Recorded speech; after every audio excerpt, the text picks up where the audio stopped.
Près de 3 semaines après le début de l'affaire Pierre Palmade, l'intérêt ne retombe pas autour de ce terrible fait divers. Des révélations et des rebondissements qui agacent Jean-Luc Reichmann.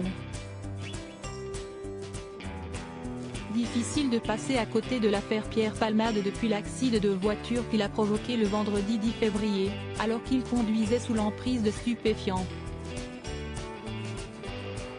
Une affaire aux multiples et dramatiques rebondissements, alors que l'enquête suit son cours. Cette semaine, on apprenait ainsi que le petit garçon de 6 ans blessé dans l'accident était sorti de l'hôpital mais gardait de graves séquelles. Quant au bébé de la passagère enceinte, il serait né viable et vivant après l'accident d'après des expertises médicales que BFM TV s'est procurées. Quant à l'humoriste, victime d'un AVC, il a été placé en détention provisoire, pour l'heure dans sa chambre d'hôpital.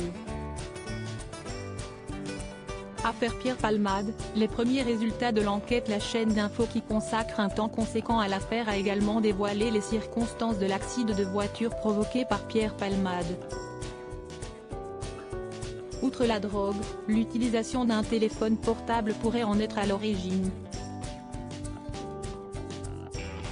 Aux enquêteurs, l'humoriste également soupçonné de pédopornographie aurait déclaré être dangereux à cause de la drogue.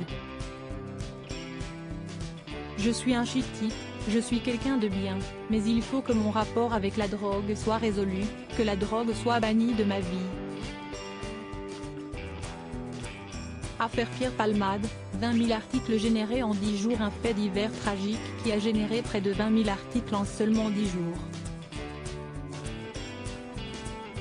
Alors engouement du public ou simple emballement médiatique? Sans doute un peu des deux. Toujours est-il que cette affaire a même poussé la classe politique à se positionner. Comme le ministre de l'Intérieur Gérald Darmanin qui a ainsi proposé de renforcer le dispositif de sanctions pour lutter contre la drogue et l'alcool au volant.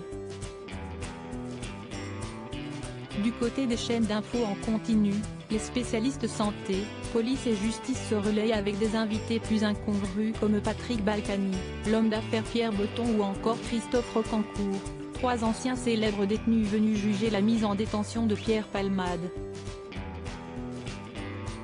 Affaire Pierre Palmade, le ras-le-bol de Jean-Luc Reichmann. Un trop-plein médiatique pour certains qui, sans défendre Pierre Palmade, appellent à la retenue. Comme le comédien Gilles Alma qui dénonce un lynchage médiatique, Charles Consigny pour qui l'humoriste est victime de sa notoriété ou bien Philippe Etchebest qui estime que si quelqu'un d'autre l'avait fait, on n'en aurait pas autant parlé. Enfin, sur Twitter ce mercredi 1er mars, l'animateur des 12 coups de midi Jean-Luc Reichmann a osé un jeu de mots pour traduire sa pensée: une journée sans parler de Palmade, ça ferait pas de mal. Pic. Twitter.com/j8lxgs6w4f, Jean-Luc Reichmann @jl-Reichmann, March 1, 2023. À lire aussi: on ne va pas en prison quand on fait ça. Julien Courbet évoque la mort de son père et fait un parallèle avec l'accident de Pierre Palmade.